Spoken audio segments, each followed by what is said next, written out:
Friends, myself Dr. Sachin Goswami and I welcome you on my YouTube channel Dr. Sachin Goswami's English Classes।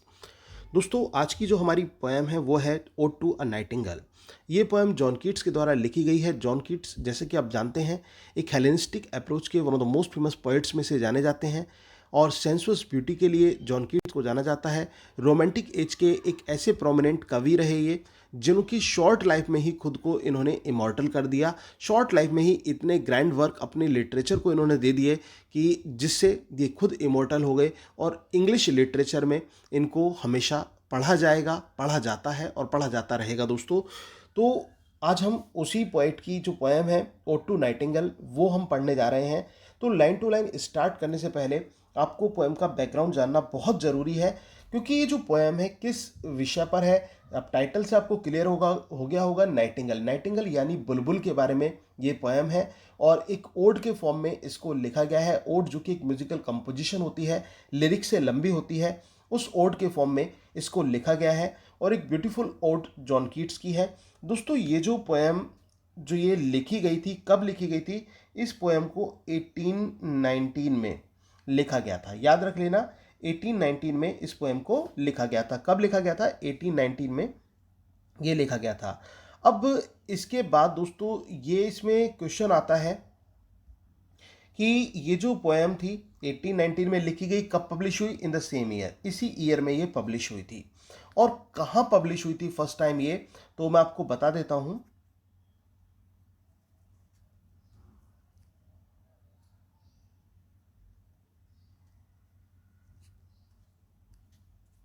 Annals of fine arts में इसको first publish कराया गया था। कहाँ? Annals of fine art में ये सबसे पहले ही जो पोएम थी ये पब्लिश हुई थी। अब दोस्तों ये किस समय की बात है? ये जो कीट्स थे ये अपने दोस्त के पास थे उस समय और इनके दोस्त का नाम था, जब इस पोएम को इन्होंने कंपोज किया था दोस्तों, तो ये अपने दोस्त के पास थे जिनका नाम था ब्राउन। ठीक है ना? इनके जो दोस्त थे और पूरा नाम उनका था चार्ल्स एर्मिटेज ब्राउन। चार्ल्स एर्मिटेज ब्राउन, आप ब्राउन याद रख लीजिए। तो वो अपने दोस्त ब्राउन के पास थे और ये उस समय क्या थे दोस्तों, ये एक गार्डन में बैठे हुए थे और गार्डन में बैठे हुए थे और उसके साथ साथ ये ब्रेकफास्ट टेबल के पास बैठे हुए थे अपनी चेयर पर। तो it was the time of morning, ये अर्ली मॉर्निंग का टाइम था, ब्रेकफास्ट टेबल थी और ये चाय का आनंद ले रहे थे। चाय का आनंद ले रहे थे और ये भी याद रख लेना कि किस पेड़ के नीचे बैठे हुए थे। तो दोस्तों आपका आंसर आएगा plum tree, under the plum tree. Plum tree के नीचे ये बैठे हुए थे। तो अभी आपके कई क्वेश्चंस बन जाते हैं दोस्तों। पोएम को स्टार्ट करने से पहले ही मैंने आपको बताया जॉन कीट्स हेलेनिस्टिक अप्रोच के poet, John Keats sensuous beauty के poet, John Keats romantic age के पोइट और इसके साथ साथ ये जो पोएम जॉन कीट्स की लिखी गई है ये 1819 में ये पोएम लिखी गई, सेम ईयर ये पब्लिश हुई। कहाँ पब्लिश हुई? Annals of the fine arts में पब्लिश हुई। ये उस समय कहाँ थे? अपने दोस्त के पास थे। इनके दोस्त का नाम था ब्राउन। तो ये ब्राउन के पास ठहरे हुए थे। और दोस्तों ये जो इनकी पोएम है, जो ये पोएम है, ये किस चीज़ को रिप्रेजेंट करती है? ये रिप्रेजेंट करती है स्टेट ऑफ इंटॉक्सिकेशन को। ये भी याद रख लेना, state of intoxication. State of intoxication. अब ये स्टेट ऑफ इंटॉक्सिकेशन क्या होती है दोस्तों? जो नशे की अवस्था होती है उसको ये पोएम रिप्रेजेंट करती है। तो कुल मिलाकर जो नाइटिंगेल का सॉन्ग था उसने पोइट को पूरी तरह से एक नशे से भर दिया, पूरी तरह से एक नशे से भर दिया था। और दोस्तों ये बहुत ही एक सरप्राइज वाली बात लगती है कि पी तो रहे थे चाय और कविता ऐसी लिख दी जिसमें पूरी तरह से जो ये चीज़ें होती हैं जो हमें स्टेट ऑफ इंटॉक्सिकेशन की तरफ ले जाती हैं, चाहे वो ओपियम की बात करें, चाहे हम फ्लोरा की बात करें। तो जो ऐसे मतलब ऐसी चीज़ों का, जो ये ड्रग्स होते हैं, इनका इन्होंने यूज़ किया है इस पोएम में जिसका नाम है ode to a nightingale. Ode to a nightingale. दोस्तों ये जो पोएम है इसके बारे में एक बात और मैं आपको बताऊंगा कि ये जब ये अपने दोस्त ब्राउन के पास बैठे हुए थे तो वहाँ पर मतलब ब्राउन के पास ये थे, ठहरे हुए थे, सॉरी। तो वहाँ पर जब ये प्लम ट्री के नीचे बैठे हुए थे तो ये 2-3 घंटे तक बैठे रहे। ब्राउन उस चीज़ को गौर कर रहा था कि ये चाय पी रहे थे और कुछ कुछ ना कुछ लिख रहे थे, और वो जो कागज़ थे ना, उनको उन्होंने यूं ही छोड़ दिया था, और जिन पर लिख रहे थे वो छोटे छोटे पैसेज लिखते और कागज़ को वो अलग फेंक देते। अब जब ब्राउन ने इस चीज़ को देखा तो ब्राउन ने क्या किया, ब्राउन ने उन सभी कागज़ को, उन सभी पेपर्स को एक साथ कलेक्ट किया था दोस्तों, और उन सभी कलेक्ट करके उसको, मतलब कलेक्ट करना बड़ा कठिन था, बट उन्होंने उनको सीक्वेंस में लगाया और बन गई एक पोएम जिसका नाम रखा गया ओड टू अ नाइटिंगेल। तो दोस्तों ये था इसका हिस्टोरिकल बैकग्राउंड इस पोएम का। और जैसे कि मैंने आपको बताया कि ये पोएम जो है इंटॉक्सिकेशन स्टेट को रिप्रेजेंट करती है, तो देर ना करते हुए चलेंगे हम पोएम की तरफ। लेकिन उससे पहले मैं आपको समरी, आपको इसका थोड़ा सा बता दूं कि किस बेस पर है, और इसको मैं आपको एक चीज़ और बता दूंगा कि जो क्रिटिक्स हैं दोस्तों, इसकी कंपैरिजन, इस पोएम की कंपैरिजन हरिवंश राय बच्चन की जो एक कविता है मधुशाला, अगर आपने पढ़ी हो दोस्तों मधुशाला, ना पढ़ी हो तो ज़रूर पढ़ लेना, या फिर यूट्यूब पर अमिताभ की आवाज़ में सुन भी लेना, तो बहुत अच्छी है। और उसमें भी इंटॉक्सिकेशन स्टेट को रिप्रेजेंट किया गया है, जैसे कि बच्चन साहब ने कभी वो इंटॉक्सिकेशन स्टेट में नहीं थे जब उस पोएम को कंपोज किया, और ना ही उन्होंने ड्रिंक की थी, लेकिन एक ऐसी कविता लिख दी जो हिंदी साहित्य में अमर हो गई। ऐसे ही इंग्लिश लिटरेचर में जो जॉन कीट्स की पोएम है ओड टू नाइटिंगेल, वो इंटॉक्सिकेशन स्टेट को रिप्रेजेंट करती है, और किसका गीत सुनकर, नाइटिंगेल का गीत सुनकर। तो दोस्तों ये पोएम है क्या, इसमें किस बारे में कहा गया है, तो ये तो मैंने आपको बता दिया कि ये प्लम ट्री के नीचे बैठे हुए थे और इन्होंने एक नाइटिंगेल के सॉन्ग को सुना था। और नाइटिंगेल का जब ये सॉन्ग सुना तो इनके दिल में एक दर्द सा उठा, इनके दिल में एक दर्द सा उठा, और इनको ऐसा लगा कि जैसे मानो इन्होंने कोई ऐसा पदार्थ का टेस्ट कर लिया हो जिससे इनके ऊपर नशा चढ़ रहा हो। तो कुल मिलाकर ये ध्यान रखना, जो वो नशे की अवस्था थी वो जॉन कीट्स के अंदर कैसे आई, तो आपका आंसर होगा बुलबुल का गीत सुनकर जॉन कीट्स जो थे वो नशे की अवस्था में हो गए।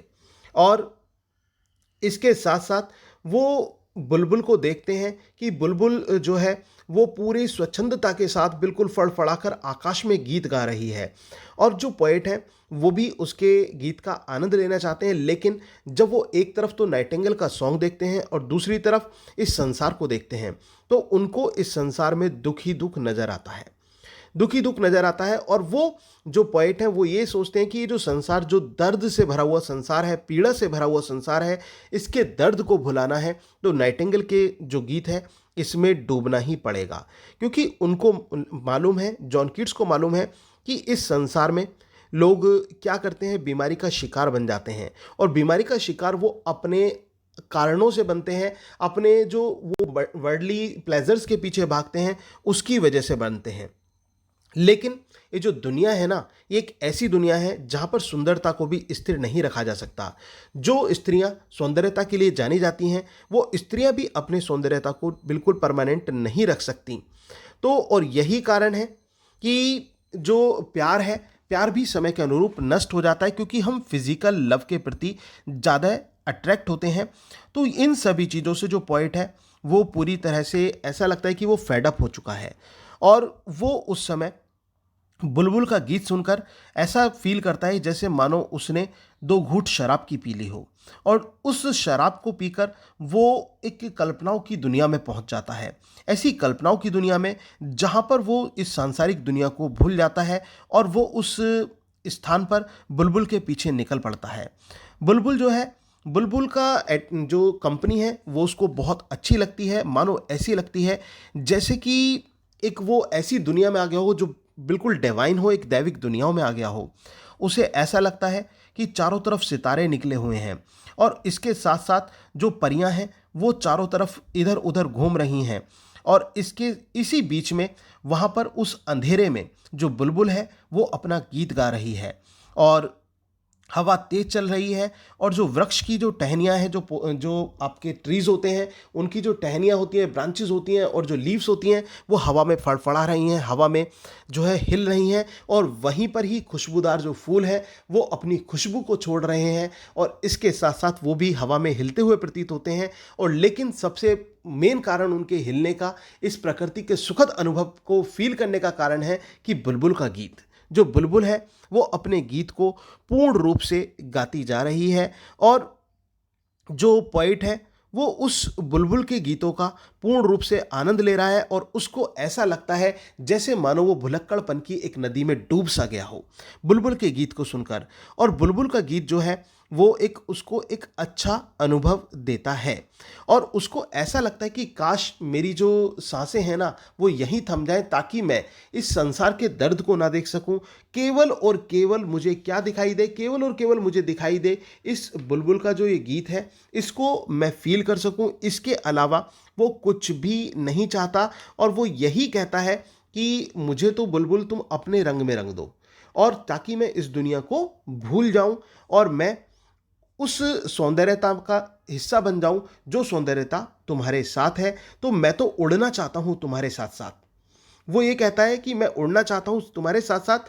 मैं ऐसे रथ पर सवार होकर नहीं जाना चाहता जिसमें बैकस बैठा हो। बैकस मतलब द गॉड ऑफ वाइन, शराब का देवता उसे चलाए। नहीं, मैं तो तुम्हारे गीतों पर, गीतों की आवाज़ पर, उन सुरों पर ऊपर उठना चाहता हूं और इस जो सुखद एटमॉस्फेयर है इसको मैं मतलब इसको मैं फील करना चाहता हूं।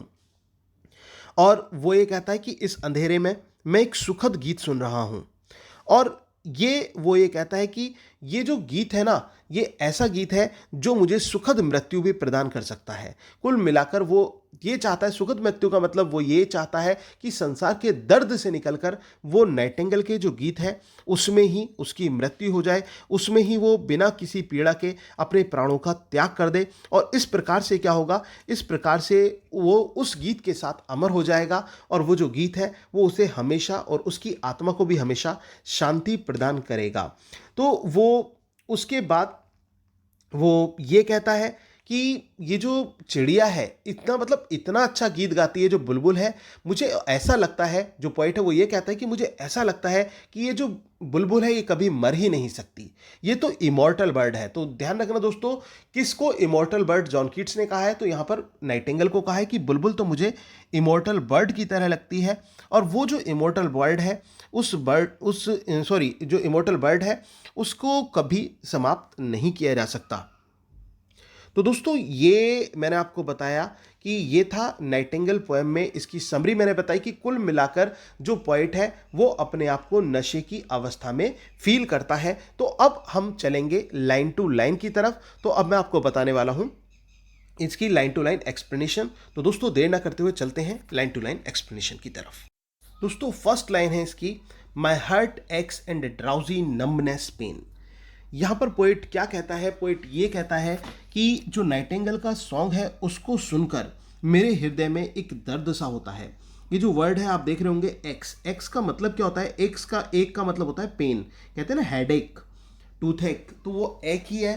तो इसको सुनकर उसके हृदय में एक दर्द सा होता है। एंड ड्राउजी नम्बनेस पेन, और इसके साथ साथ वो ऐसा फील करता है जैसे कि वो सोया हुआ सा हो, स्लीपी वो फील करता है और एक तीखी सी चुभन, एक डलनेस वो फील करता है। और ऐसा क्यों फील कर रहा है, क्योंकि उसको लगता है my sense as though of hemlock I had drunk. उसको लगता है जैसे कि मानो मैंने हेमलॉक पी लिए हो। अब हेमलॉक दोस्तों क्या होता है, किसको हेमलॉक कहा जाता है? हेमलॉक का मतलब होता है कोई नशीला पदार्थ, यानी कि अफीम से इसकी तुलना की जाती है हेमलॉक की। तो वो ये कहते हैं कि मुझे ऐसा प्रतीत होता है जैसे मानो मैंने हेमलॉक को पी लिया हो। और किसको सुनकर? इस नाइटिंगेल के गीत को सुनकर जो पोइट है वो ऐसा फील करते हैं कि जैसे मानो उन्होंने हेमलॉक को पी लिया हो। और एम्पटाइट सम डल ओपिएट टू द ड्रेन्स, और इसके साथ साथ उनको ऐसा लगता है जैसे कि मैंने पूरा का पूरा वो जो प्याला है वो पूरा का पूरा प्याला खाली कर दिया हो। और इसके साथ साथ वो कहते हैं 1 minute past and lead words had sunk, और मैं ऐसा फील करता हूं जैसे कि मैं भुलक्कड़पन के उसमें स्थान पर जा रहा हूं, भुलक्कड़पन की नदी में डूबता हुआ मैं अपने आप को प्रतीत करता हूं। तो कुल मिलाकर नाइटिंगेल का सॉन्ग सुनकर जो पोइट हैं वो उनके हृदय में एक दर्द सा होता है, एक तीखी चुभन सी होती है, और उनको ऐसा लगता है जैसे कि मानो उन्होंने किसी नशीली पदार्थ को उन्होंने चख लिया हो और उसको पूरी तरह से खाली कर दिया हो, और वो जो सांसारिक जो चीजें हैं उनको भूल जाते हैं और भुलक्कड़पन की नदी में, भुलक्कड़पन की दुनिया में डूबा हुआ खुद को प्रतीत करते हैं। इसके बाद दोस्तों क्या वो कहते हैं, TISS not thou N V of the happy lot. ये इस वजह से नहीं है कि मैं तुमसे ईर्ष्या महसूस कर रहा हूं। वो ये कहता है कि मैं तुमसे कोई ईर्ष्या महसूस नहीं कर रहा कि तुम खुशी से भरी हुई हो तो मुझे तुमसे ईर्ष्या है, ये इस वजह से नहीं है। But being too happy in thine happiness, लेकिन मैं तो तेरी खुशी में बहुत ज़्यादा खुश हूँ। यहाँ पर जो जॉन कीट्स हैं वो नाइटिंगेल को ये कहते हैं कि तेरी खुशी में मैं बहुत ज़्यादा खुश महसूस कर रहा हूँ। That thou light winged dryad of trees. और वो उसको क्या कहकर पुकारते हैं, वो उसको ये कहकर पुकारते हैं कि तुम हल्के परों वाली, तुम एक हल्के परे वाली क्या हो, इन पेड़ों के राजा के समान हो। सॉरी। तो ड्राइड ऑफ ट्रीज कहकर उनको, उस नाइटिंगेल को पुकारा जाता है। क्या कहकर पुकारा जाता है दोस्तों, ड्राइड ऑफ ट्रीज। और ड्राइड ऑफ ट्रीज आप क्या होता है दोस्तों, किसको बोला जाता है, जिनको पेड़ों का राजा या रानी जो होती है उसको ड्राइड ऑफ ट्रीज कहा जाता है। लेकिन यहां पर नाइटिंगेल की बात है दोस्तों, तो नाइटिंगेल को यहां पर ड्राइड ऑफ ट्रीज से कंपैरिजन किया गया। तो कहने का मतलब एक परी के समान जो रानी है, पेड़ों की रानी, वो कौन है, वो नाइटिंगेल है। In some melodious plot of beechen green and shadows numberless, singest of summers in throated full ease. और वो क्या कहता है, वो ये कहता है कि बड़ी ही आसानी के साथ इस हरे भरे मैदान में, इस हरे भरे मैदान में shadows numberless, singest of summers in full throated ease, तुम क्या गाती हो, तुम जो बसंत के गीत हैं वो गाती हो, बसंत के गीत गाती हो और बड़ी ही आसानी के साथ, बड़े ही एक हैप्पी मूड के साथ तुम उस गीत को जो है चारों तरफ बिखेरती हो। ये बात कौन कहता है दोस्तों, ये बात जॉन कीट्स कहता है। और किसके बारे में, नाइटिंगेल के बारे में। फिर उसके बाद वो कहता है, O for a draught of vintage, O for a draught of vintage. और मुझे ऐसा लगता है जैसे कि मानो मैंने एक घूंट विंटेज को पी लिया हो। अब ये विंटेज क्या होती है दोस्तों, विंटेज भी वाइन का ही काइंड ऑफ वाइन है। याद रख लेना, एक प्रकार की जो शराब होती है उसको विंटेज कहा जाता है। और पोइट को फील होता है कि जैसे मानो उसने विंटेज को पी लिया हो। और विंटेज जो वाइन होती है दोस्तों, ये ओल्ड वाइन होती है विंटेज, जो कि काफ़ी समय से रखी हुई जो शराब होती है। और कहते हैं शराब जितनी पुरानी हो उतनी अच्छी होती है। तो यहाँ पर वो विंटेज को पीता हुआ प्रतीत होता है। किसके गीत को सुनकर, उस नाइटिंगेल के गीत को सुनकर। That hath been cold a long age in deep delved earth. वो विंटेज, वो शराब जिसको जमीन में गाड़कर बहुत समय से रखा गया हो, मैंने वो शराब पी ली है, ऐसा मुझे तेरे गीत में डूबकर प्रतीत होता है। Testing of flora and country green. वो क्या कहते हैं कि मुझे ऐसा प्रतीत होता है जैसे मानो मैंने फ्लोरा को टेस्ट कर लिया हो। किसको टेस्ट कर लिया हो दोस्तों, फ्लोरा को टेस्ट कर लिया हो। अब ये फ्लोरा क्या होता है, किसको फ्लोरा कहा जाता है। और फ्लोरा की बात करें तो दोस्तों, अगर जो हम ग्रीक माइथोलॉजी में जाते हैं तो फ्लोरा क्या है, गॉडेस ऑफ फ्लावर्स। जो गॉडेस ऑफ फ्लावर्स हो ना, उनको फ्लोरा कहा गया है। तो कुल मिलाकर यहाँ पर जो फूलों से बनी हुई शराब है उसको हम फ्लोरा के रूप में देख रहे हैं। और वैसे गॉडेस ऑफ फ्लावर्स को फ्लोरा कहा जाता है। ऐसा लगता है जैसे मैंने इस हरे भरे स्थान पर फ्लोरा को टेस्ट कर लिया हो। डांस एंड प्रोविंकल सॉन्ग, और मैं क्या कर रहा हूं, और मैं उस गीत पर नृत्य कर रहा हूं, उस गीत पर नृत्य कर रहा हूं। वो गीत जो वर्षों से जाना जाता है ग्रीक में, और ग्रीक के धर्म के अनुसार वो गीत जिसको हम प्रोविंकल सॉन्ग कहते हैं, एक पुराना जो एक कल्चरल सॉन्ग है, उस पर मैं नृत्य करता हुआ प्रतीत होता हूं। और इसके साथ साथ वो कहता है एंड सन बर्न्ड मर्थ, और इसके साथ साथ सूर्य की जो वार्म है वो मुझे एंजॉय दे रही है, वो मुझे आनंद दे रही है। मतलब तेरा जो गीत है वो मुझे सुखद अनुभूति प्रदान कर रहा है। इसके बाद जो पोएट कहते हैं, O for a beaker full of warm south.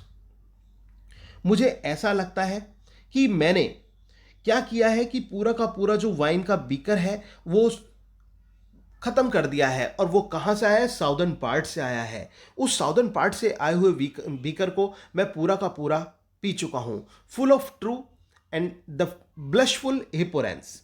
और वो ये कहते हैं कि मैं बिल्कुल ऐसा फील कर रहा हूँ जैसे कि मानो मैंने सच में, फुल ऑफ द ट्रू, मतलब सच में मैंने शराब को पी लिया हो। एक्चुअली में नहीं पिया है उन्होंने, लेकिन फिर भी वो क्या फील कर रहे हैं, जैसे मानो उन्होंने एक रियल वाइन को पी लिया हो। एंड ब्लशफुल, ब्लशफुल आप जानते हैं दोस्तों, जब चेहरा बिल्कुल ब्लश हो जाता है, बिल्कुल रेडिश सा हो जाता है, तो चेहरे पर भी वो नूर आ चुका है जॉन कीट्स के। और वो अपने आप को कहाँ पाते हैं, कहते हैं हिपोरेंस। और यहाँ पर वो ये हिपोरेंस का जिक्र करते हैं कि मतलब एक ऐसी नदी में जो कि भुलक्कड़पन की नदी है, वहाँ पर वो अपने आप को प्रतीत करते हैं। हिपोरेंस एक फाउंटेन होता है दोस्तों, फॉरगेटफुलनेस का फाउंटेन होता है। ग्रीक मैथोलॉजी में इसका जिक्र आता है। तो वो अपने आप को उस भुलक्कड़पन के झरने में, उस भुलक्कड़पन की नदी में डूबा हुआ पाते हैं, with beaded bubbles winking at brim. और ऐसा लगता है उस झरने से निकलते हुए जो बुलबुले हैं ना, वो मुझे आंखें मार रहे हैं, इशारा कर रहे हैं। एंड पर्पल स्ट्रेन माउथ, और मेरा जो माउथ है वो बिल्कुल ऐसा फील होता है जैसे कि वो बहुत ज़्यादा थर्स्टी हो और वो उस ड्रिंक को और ज़्यादा पीना चाहता हो। That I might drink and leave the world unseen, और मुझे ऐसा प्रतीत होता है मैंने उस ड्रिंक को पिया और पूरा का पूरा संसार जो है वो यूं ही छोड़ दिया, मुझे अब संसार की कोई चिंता नहीं है। And with thee fade away to the forest dim, और बस मैं तो डूब जाना चाहता हूं, तेरे साथ खो जाना चाहता हूं इस जंगल की कहीं गहराई में, इस अंधेरे में तेरे साथ गुम हो जाना चाहता हूं। इसके बाद वो कहते हैं fade far away dissolve and quite forget. Fade far away dissolve and quite forget, मैं सब चीज़ों से दूर जाना चाहता हूँ। मतलब फेड अवे मतलब किसी चीज़ों से दूर चले जाना। तो वो कहते हैं कि मैं इन सभी चीज़ों से दूर जाना चाहता हूँ। एंड क्वाइट फॉरगेट, और सब कुछ भूल जाना चाहता हूँ। What thou among the leaves hast never known, और वो ये कहते हैं what thou among the leaves has never known, the weariness, the fever and the fret, here where men sit, hear each other groan. तुम, वो ये कहता है कि मुझे इनसे कहीं दूर जाना है, और जो वियरीनेस होती है, जो फीवर होता है, जो थकावट होती है, उसके लिए तो तुम्हें कभी जाना ही नहीं गया। लेकिन जो व्यक्ति होता है, जो मैन होता है, वो इन चीज़ों से कराहता रहता है, वो इन चीज़ों से बहुत परेशान रहता है। Where palsy shakes a few, sad last grey hairs, और इंसान इतनी बीमारियों से ग्रसित हो जाता है कि उसको लकवा पड़ जाता है, उसका चेहरा पीला पड़ जाता है और बाल जो हैं वो सफ़ेद हो जाते हैं। वेयर यूथ ग्रो पेल, और जो युवा अवस्था है वो भी पेल हो जाती है, वो भी बीमारियों से ग्रसित हो जाती है। एंड स्पैक्चर थिन एंड डाइस, और अंततः लास्ट में वो स्केल्टन की तरह बन जाता है, बहुत पतला इंसान हो जाता है, पतला दुबला सा, और अंततः वो मर जाता है। कुल मिलाकर जीवन में कष्ट सहता है इंसान और अंत में उसकी मृत्यु हो जाती है। Where but to think is to be full of sorrow and leaden eyed despairs, जब हम इन चीज़ों के बारे में सोचते हैं तो दर्द ही दर्द दिखाई पड़ता है, और जो आंखें हैं वो निराशा से भर जाती हैं। Where beauty can not keep her lustrous eyes, और जो सौंदर्यता है ना, सौंदर्यता भी दोस्तों बहुत इंपॉर्टेंट लाइन्स हैं, ये एग्जाम में पूछी जाती हैं, ध्यान रख लेना दोस्तों। Where beauty can not keep her lustrous eyes, जहां पर सौंदर्यता जो है अपने आप को परमानेंट नहीं रख सकती। स्पेशली यहां पर वीमेन ब्यूटी की बात की गई है, स्त्री सौंदर्यता की ब्यूटी, और उन प्रेमियों की बात की गई है जो स्त्री के सौंदर्य से प्रेम करते हैं। उनका जो लस्ट है, उनकी जो एक प्रेम है उनके प्रति, वो तब तक रहता है जब तक वो सौंदर्य से परिपूर्ण रहती हैं, और स्त्रियों का सौंदर्य भी तब तक बना रहता है जब तक जो उनकी एज है वो उनका साथ देती है। लेकिन जैसे जैसे एज ढलती चली जाती है वो सौंदर्यता भी नष्ट हो जाती है। तो where beauty can not keep her lustrous eyes, और new love pine at the beyond tomorrow. और इसके साथ साथ जो इंसान है, लोग हैं, आप जानते हैं कि कितने लस्टफुल पीपल होते हैं, वो हमेशा नए प्रेम की इच्छा रखते हैं। लेकिन जो पोइट है वो इनसे कहीं दूर जाना चाहता है, एक ऐसे प्रेम को प्राप्त करना चाहता है, ऐसे न्यू लव को प्राप्त करना चाहता है जो प्रकृति में केवल बुलबुल के गीत से भरा हुआ हो। तो इसी वजह से वो कहता है away away for I will fly to thee, तो केवल और केवल मैं तो दूर चला जाऊंगा और तेरे साथ कहीं उड़ जाऊंगा, कहीं दूर उड़ जाऊंगा। और इसके बाद वो क्या कहता है, वो ये कहता है not charioted by Bacchus, not charioted by Bacchus, और मैं उसके साथ जो है उस पर सवार होकर नहीं जाना चाहता जो बैकस होता है। अब बैकस कौन है दोस्तों, ये ग्रीक मैथोलॉजी में जो गॉड ऑफ वाइन है, शराब के जो देवता हैं, उनको बैकस कहा जाता है। वो ये कहते हैं कि मुझे बैकस और उनके जो पार्ट्स हैं उनके साथ नहीं जाना। बैकस और बैकस के पार्ट्स के साथ मैं सवार होकर नहीं जाना चाहता। जो बैकस है दोस्तों, बैकस की बात करें तो एक गॉड ऑफ वाइन है। उसके जो पार्ट्स हैं वो लेपर्ड्स होते हैं। लेपर्ड्स उस रथ को चलाते हैं, लेकिन जो पोएट है वो उस पर सवार होकर नहीं जाना चाहता, but on the viewless wings of poesy, बल्कि वो तो कविता के जो अदृश्य पर हैं उन पर होकर सवार होना चाहता है, उन पर सवार होकर आगे बढ़ना चाहता है। Though the dull brain perplex and retards, और वो ये कहता है कि मेरा जो मन है वो खुद को रोकता है, लेकिन फिर भी मैं तेरे पास ही पहुंच जाता हूं। Already with the tender is the night, और मैं तो तेरे साथ ही हूं और रात भी बड़ी सुहानी है। And happy the queen moon in is on her throne, और जो चंद्रमा रूपी रानी है, चंद्रमा को रानी का प्रतीक माना गया है, चंद्रमा रूपी जो रानी है वो भी अपने सिंहासन पर विराजमान है। क्लस्टर्ड अराउंड बाय ऑल हर स्टैरी फेस, और सितारों से चारों तरफ चंद्रमा रूपी रानी जो है वो घिरी हुई है। But here there is no light, लेकिन यहां पर कोई प्रकाश नहीं है। Save what from heaven is with breeze blown through verdurous glooms and winding mossy ways, और वो ये कहते हैं कि यहां पर क्या है, यहां पर सब निराशा में डूबे हुए हैं। यहां पर जो है सब निराशा में डूबे हुए हैं, और वो कहां जाना चाहता है, वो उस स्थान पर जाना चाहता है जहां पर केवल नाइटिंगेल ही रहती है, नाइटिंगेल ही गाती है। वो उस स्थान पर जाना चाहता है, और वो इस बात को कहता है कि ये आपने गौर किया होगा, save what from heaven is breezes blown through verdurous gloom and winding mossy ways, और वो जो जिस उजाले की, जिस लाइट की वो बात कर रहा है दोस्तों, वो लाइट कैसी आ रही है, वो लाइट उसके पास इस रूप में आ रही है जैसे कि मानो वो छनकर आ रही हो, पेड़ पौधों से ऊपर से होकर, मतलब वो उसके पास तक आ रही है। तो वो उस जो लाइट है उस लाइट को वो फील कर रहा है। और किसके साथ, जो ट्रंक्स ऑफ ट्रीज है दोस्तों, जो कि मॉसेस, जो मॉस है उसके ऊपर उगे हुए हैं, वहां पर वो प्रकाश वो फील कर रहा है। अब इसके बाद दोस्तों देखना इंटॉक्सिकेशन स्टेट की क्या अवस्था यहां पर देखी जाएगी। I can not see what flowers are at my feet, जैसे कि एक शराबी होता है ना, उसको नशे में ये नहीं पता होता कि आगे क्या है क्या नहीं है, तो वो यही कहता है I can not see what flowers are at my feet, मुझे नहीं पता मेरे पैरों के नीचे कौन से फ्लावर्स आ रहे हैं।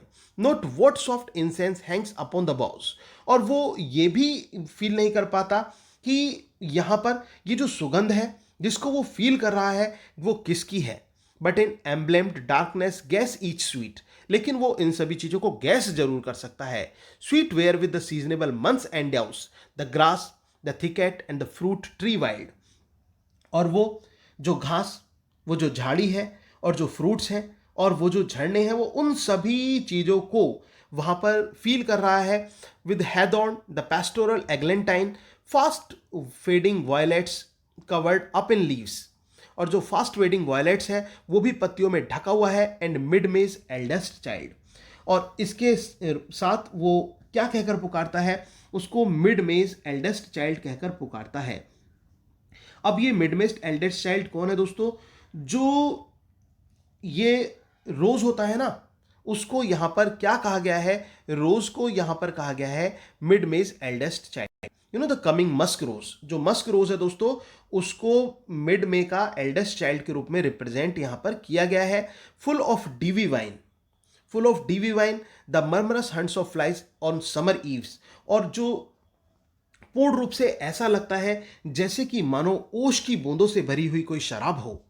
और इसके साथ साथ the murmurous haunts of flies on summer eves, और जो गर्मियों की जो सुखद हवा है, वहाँ पर जो मक्खियों का जो एक मरमर करने वाला साउंड्स है वो भी वहाँ पर जो है वो उड़ता हुआ सा प्रतीत होता है, उसकी आवाज़ को फील किया जा सकता है। और दोस्तों वो सभी के सभी चीज़ें वो नशे में प्रतीत होती हैं, और किसकी वजह से, due to the song of nightingale, nightingale के सॉन्ग की वजह से ऐसा प्रतीत होता है। अब इसके बाद वो क्या कहता है, darkling I listen, darkling I listen, वो कहता है कि अंधेरे में मैं उस गीत को सुनता हूं। For many a time I have been half in love with easeful death, वो ये कहता है कि I have been half in love with easeful death, मुझे जो है एक मृत्यु चाहिए, और कैसी चाहिए, ईजफुल डेथ, क्योंकि मैंने मृत्यु से प्यार किया है और मृत्यु मुझे आसान एक सरल मृत्यु चाहिए। Called him soft names in many mused rhymes, और मैं अपनी उन राइम्स में उसको बहुत सारे नामों से कहकर पुकारता हूँ। To take into the air my quiet breath. तो एक काम करो, मेरी ये जो शांत सांसें हैं, इन सांसों को अपने साथ इन हवाओं में ले जाओ। Now more than ever seems it rich to die. और अब मुझे लगता है कि अब समय है मरने का, अब जीने का समय नहीं है। अब मैं तेरे साथ मरना चाहता हूं, उस जो आनंद है उस आनंद को प्राप्त करना चाहता हूं। To cease upon the midnight with no pain. इस अर्धरात्रि में मुझे अपने साथ ले चलो, मेरी इन सांसों को अपने साथ ले चलो और मुझे एक ईजी डेथ दे दो और मुझे कोई दर्द नहीं चाहिए। With no pain. दोस्तों यहां पर अपना जो ऑटोबायोग्राफिकल टच है वो भी देखने को मिल रहा है, क्योंकि आप जानते हैं कि इनकी जो फैमिली थी वो पूरी की पूरी फैमिली जो थी वो ट्यूबरक्लोसिस का शिकार थी और स्पेशली जॉन कीट्स को भी वही बीमारी थी। तो जॉन कीट्स जो है वो अपने दर्द को लेकर भी चिंतित है। तो वो कहना चाहते हैं नाइटिंगेल के इस सॉन्ग में, मैं बिना किसी दर्द के अपने जीवन का त्याग कर देना चाहता हूं। While thou art pouring forth thy soul abroad in such a ecstasy. और तुम्हारी जो आवाज़ है ना, तुम्हारी जो आवाज़ है मुझे बहुत ही सुहानी लगती है। और still wouldst thou sing and I have ears in vain to thy high requiem become a sod. और फिर वो ये कहता है, लेकिन मैं तेरा गीत उस समय मरने के बाद सुन तो नहीं पाऊंगा, लेकिन मुझे वो चीज शांति देगा, वो जो गीत है मुझे शांति देगा। Thou was not born for death immortal bird. और तुम्हें तो मृत्यु के लिए कभी जाना ही नहीं गया, तुम तो इमोर्टल बर्ड हो। दोस्तों वो नाइटिंगेल को क्या कहकर पुकारता है? इमोर्टल बर्ड कहकर पुकारता है। No hungry generation tread thee down, the voice I hear this passing night was heard.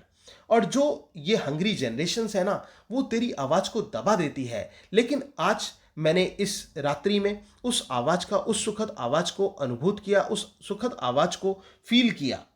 In ancient days by emperor and clowns. और ये जो आवाज जो मैंने आज सुनी ना, जो मुझे सुखद अनुभूति दे रही है, ये प्राचीन समय में जो एम्परर्स हुआ करते थे, जो क्लाउन्स हुआ करते थे, उनके द्वारा इस आवाज को सुना जाता था। ठीक है, वो ये कहते हैं कि उनके द्वारा इस आवाज को सुना जाता था। और इसके साथ साथ वो ये कहते हैं, through the sad heart of Ruth when sick for home she stood in tears amid the alien corn, the same that oft times hath charmed magic seasments opening on the foam, the perilous seas in fairies lands forlorn। और इसके साथ साथ जो rude है, rude ये दोस्तों एक historical character यहाँ पर लिया गया है। वो क्या करती थी? वो बेचारी बहुत दुखी थी, क्योंकि वो विडो हो चुकी थी, विधवा हो चुकी थी। और विधवा होने के बाद में वो अपने आंसुओं को बहाया करती थी। और उस समय वो जो गीत था ना, वो उस संगीत को फील किया करती थी। वो एक गीत गाती थी और रोती रहती थी। और वो जो संगीत है, जो ये संगीत है दोस्तों, ये परियों का संगीत है। वो परियों का संगीत है। जो कौन गाती है? जो यहां पर नाइटिंगेल गा रही है। रूद का एक रेफरेंस यहां पर दिया है, when sick for home she stood in tears amid alien corn, the same that often times hath charms magic casements opening on the foam. और ये जो गीत है दोस्तों, ये एक मैजिक सेजमेंट से भरा हुआ गीत है। प्रिलियस सीज इन फेरीज लैंड फॉरलॉन्स। और जो गीत है ये परियों के द्वारा गाया गया गीत है। तो कुल मिलाकर नाइटिंगेल के गीत की तुलना रूद के गीत से और परियों के गीत से कर दी गई है। Forlorn the very word is like a bell. और ये कहते हैं फॉरलॉर्न इज अ वर्ड। जो फॉरलॉर्न है, फॉरलॉर्न का मतलब क्या होता है दोस्तों? फॉरलॉर्न का मतलब होता है लॉनली, बिल्कुल अकेला हो जाना। तो forlorn is the very word like a bell. जो फॉरलॉर्न वर्ड है ना, ये भी एक बेल की तरह है। To toll me back from thee to my sole self, जो कि मुझे अपनी अंतरात्मा की तरफ ले जा रहा है, तुम्हारे से। Adieu the fancy can not cheat so well. और वो इस बात को ये कहते हैं कि जो फैंसी होती है, जो फैंसी होती है वो किसी को धोखा नहीं दे सकती। ये जो मेरी कल्पनाएं हैं ना, जिसके बारे में मैं सोच रहा हूं, ये धोखा नहीं दे सकती, इससे मुझे धोखा नहीं मिल सकता। As she is fame to do deceiving elf. लेकिन कहा जाता है उसको, तो जो इस तरह की चीजें होती हैं उनको तो धोखे के लिए जाना जाता है। लेकिन मुझे नहीं लगता कि मुझे धोखा मिलेगा। Adieu the plaintive anthems fades past the near meadows, over the still streams, up the hillside, and now 'tis buried deep in the next valley's glades। और वो ये कह रहा है कि लेकिन अब मैं तुझसे विदा चाहता हूं, और तेरा जो गीत है मुझसे कहीं दूर जा रहा है। और ये जो गीत है, ये कहीं जो हमारे ग्रासलैंड्स होते हैं, जो पहाड़ी हैं और जो नदी है, उसके समीप कहीं दफन होता हुआ सा मुझे महसूस हो रहा है। किसी घाटी में दबता हुआ सा मुझे महसूस हो रहा है। वॉज इट अ विजन और वेकिंग ड्रीम? दोस्तों ये ध्यान रख लेना, मोस्ट इंपॉर्टेंट लाइन्स है, एग्जाम में पूछी जाती हैं। वॉज इट अ विजन और वेकिंग ड्रीम? जो ये मैंने देखा, क्या ये स्वप्न था या फिर जागते हुए मैंने कोई एक स्वप्न देख लिया, ये कोई दृश्य था, असली में मैंने इसे देखा, या फिर कोई दृश्य था? Fled it that music, do I wake or sleep? मैं इस संगीत से ऐसा भर गया कि मुझे नहीं पता चल पा रहा है कि मैं जागा हुआ हूं या सो चुका हूं। तो दोस्तों ये थी पोएम ओड टू नाइटिंगेल। उम्मीद है कि आपको अच्छी तरह से समझ में आई होगी। मैंने आपको बहुत इजी वर्ड्स में समझाने की कोशिश की है। दोस्तों अगर पोएम समझ में आई हो, क्योंकि एग्जाम में पूछा जाता है इस पोएम से, और आपको अच्छी लगी हो तो प्लीज़ वीडियो को लाइक जरूर कर देना और इसके साथ साथ कमेंट बॉक्स में अपना रिप्लाई करके भी जरूर बताना। Thank you very much, yours doctor Sachin Goswami.